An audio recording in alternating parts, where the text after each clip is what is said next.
ever? And who was the worst and why? Fantastic. A bit of pressure there. Johnny, you lazy git. Bring my Guinness over.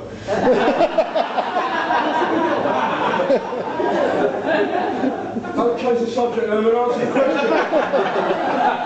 Nicely got out of it. Yeah, well, my first manager in England was Steve Coppell, and I've always got a special place for him. He gave me my chance in there.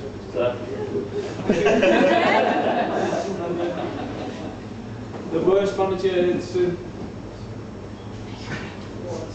harsh, but I think it's Ian Dowie. He came in after Kirbysley and possibly tried to change too many things, whereas it was established, the club was doing well in the Premiership. Yeah, so Ian Dowie and Steve Coppell. What about you, Mitch? Well, I think Herman, going by what Herman said there, I mean, with a lot of managers and coaches that Herman's been under, I played against them with, so it shows you how old I am. But I think the best one, I know a lot of people here wouldn't want to hear it, would be Terry Venables. A clever man, more ways than one. Gone on off the field, as you know. And the worst, that's a great question again. Too many to mention, all the ones that left me out the side of that's a lot of them. All the ones that had a go at me at half time when they knew I was hiding from them in the dressing room. Another nightmare, but they're all managers. I think Herman will agree with me, most managers have got good qualities. I mean, I've come across Ian Dowie since he's finished playing, and I think the problem with Ian Dowie is that he uses about 2,000 words when one will do, and I think you'll find that he's every post-match press conference after, particularly he's at Hull now, and he tries to answer a question by baffling the people asking the questions with science and that, and I think that's the way it goes now. I think without TV now, watching it and listening to punters and that, everyone's an expert. Everyone's an expert. Since I've catched him playing, I've never played badly. That's a fact. We sit in the stand and we can criticise and say, why did that player knock that pass, or how does he miss a penalty because he's earning X amount a week? But the answer to that is that if a player's earning X amount a week and takes a penalty, if the keeper's earning more, he should save it.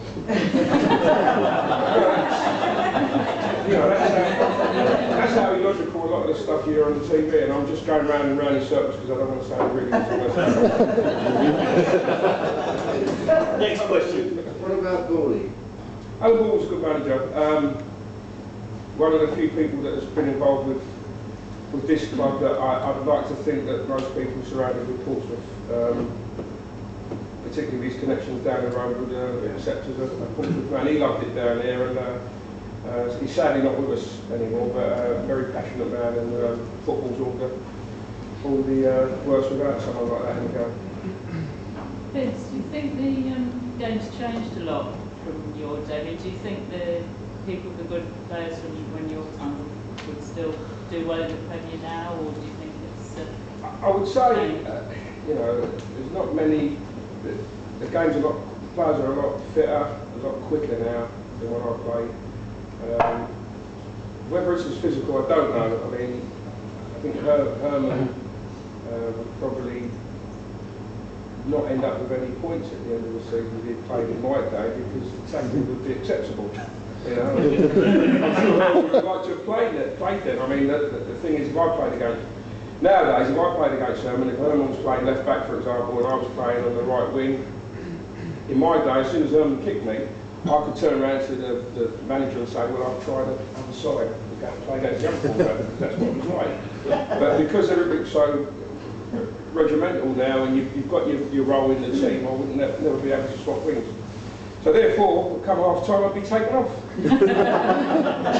But no, it answers your question. I don't think a lot of players would be able to survive now, Not anything to do with ability, I mean, but apart from the fact, or more to the fact that the pace of the game is a lot quicker now, and the players are a lot fitter, a lot, you know, now to look after themselves a lot more. And that's the biggest difference today. You have to look after yourself, and you know you can't, like in your day it was like this on Friday. Absolutely, no, on Friday. On a Thursday. But you've got to remember the Portsmouth team I played in. It was up to Saturday morning. I remember one game, and we got a lad called Michael Thomas from Arsenal on loan, and he'd come from George Graham, and they were very regimental and everything they did at Arsenal. They still are now. And we were playing away up north somewhere. On a Friday we met up, done our training, got on the coach, and Ricky Kennedy was waiting at the door with a bottle of whiskey, giving everyone a top as they got on. And Michael said, "We don't do that in Arsenal, we drink." He said, "Well, that's the sort of thing we do here, and if you don't drink, you might as well go."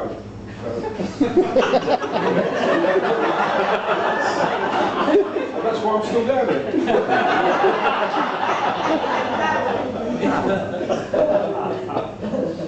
Nige, do you want to come and chair it, or are you happy? I'm happy, you carry on. Okay. Next question, please. Herman, when you was a younger man, when you left school or college, I believe you worked in a fish factory, and you was a fairly decent handball player. How did you actually get into football? When you was in Iceland, did they actually were you playing at an amateur level before you came to this country in Iceland, or? Yeah, I played for my local team. I'm from Ireland, just south of Iceland, just 5,000 people there.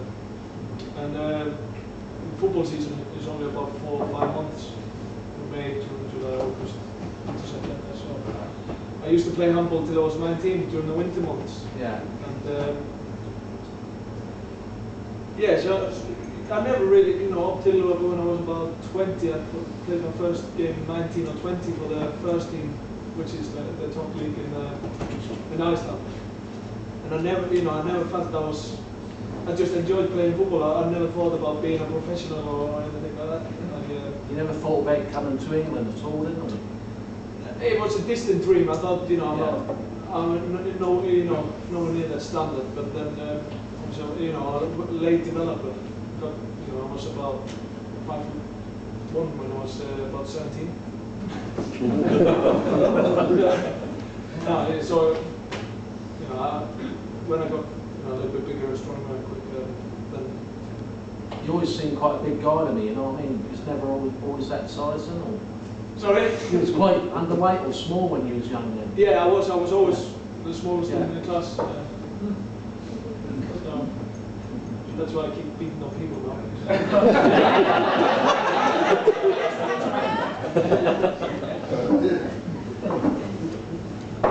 Next question, please.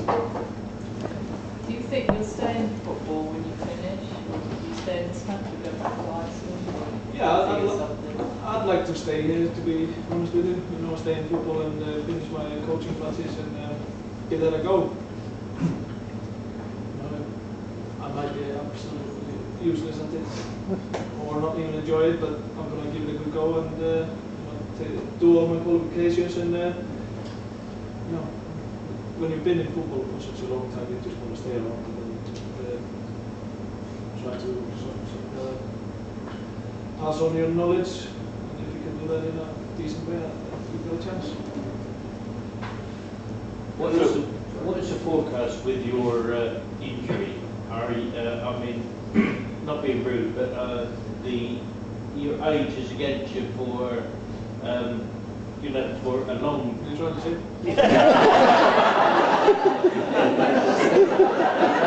Zero.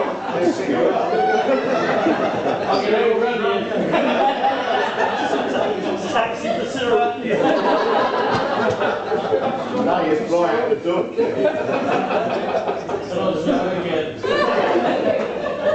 How optimistic are you making a return to a playing career? What are the medics telling you? Well, it's a horrible injury, really. I know that. I realise that. You know, possibly one of the worst one when you rupture your Achilles. But you know, age, yes, I am 35, 36 in the summer, but if I was, you know, getting on and feeling a bit, you know, but I feel there's a, you know, still, you know, power in the body, and so if I was 32, and so the age isn't, you know, for me it doesn't really matter. I still feel I've got 2 or 3 years left in me, so I'm going to give it a good go, and it's sort of it's going to spur me on a bit, because I'd like to quit on my own terms, not, you know, be forced to quit. So, but you never know, you know. So the medics are optimistic, are they? Yeah, the operation went really well, and it's looking okay. After 6 months, we'll have to wait and see. And following on from there, Herman, has the club give you any indication on being around next season? Obviously your contract's up next season. Yeah, no, yeah, I'm all, but no, they haven't spoken about that at all. Or there's nothing been. I don't know who the administrator is or who's supposed It's to. fine, yeah, it's finding a person to speak to. Yeah, exactly. Yeah. So, Who is down to. Going back to the point, it's a fair point what you're saying about, you know, Herman's injury and that, but with any bad injury, and Herman's is one of the worst you can have, is that the only consolation is that you'll find that more defenders, defenders will last longer in the game, because the game is in front of them. They don't have to be so dynamic or explosive, because that's not the game. So hopefully Herman will go back and you know, be as committed as he has been this season, because I think, you know, Jamie O'Hara has done great, particularly, you know, from about December onwards, you know, November, December. But every time Herman's come in, I'm not just saying it because he's there, because he wants a career in football afterwards. As long as he shows the same commitment in his coaching abilities he does as a player, he's got every chance. And it's a shame that, you know, he's going to miss out on the cup final, because it would have been a great reward for that. The drinks are on me!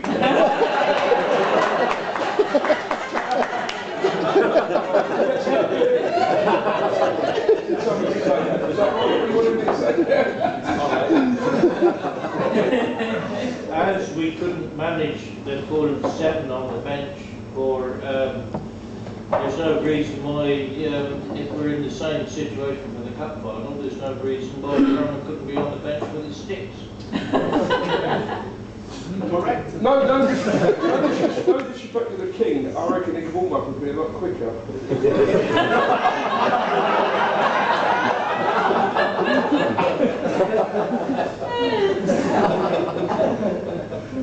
Next question. With regard to your injury, what sort of things do you do each day to help it get on? Do you have a pattern of things that you do? Yeah, well, now I can't do a lot. I've just had the stitches out 5 days ago, and up to that point, you know, you don't want to sweat at all, because the last thing you need is an infection. So yeah, I've been to the gym just 2 times now, just to sort of keep the muscles going around it. You can't do a lot really, but then after 6-7 weeks, you can start doing a little stretch on the Achilles, sort of break up the scar tissue. So somebody works the program for you, do they, to, you know? Yeah. I'll probably stay in Iceland, you know, in the summer and do my rehab there, because the physio for the Iceland national team is just done a doctor's degree on Achilles injuries and how to come back from that. So I'm working with him. And what you said, you've got the hot springs in Iceland. Are they therapeutic as well? Yeah, the Blue Lagoon. They're meant to be, and all like hot water and all that. It's near enough free in Iceland, because there's so many hot springs and all that. And you know, when you go to the pub after work, Icelandic people tend to go to the swimming pools and the hot spots and sit there and just for 2 hours in 38, 39, you know, just it's like a hot tub. Yeah. Just hot water with different mineral waters in. Yeah, so yeah, it's meant to be good. It is definitely good for the muscles. And,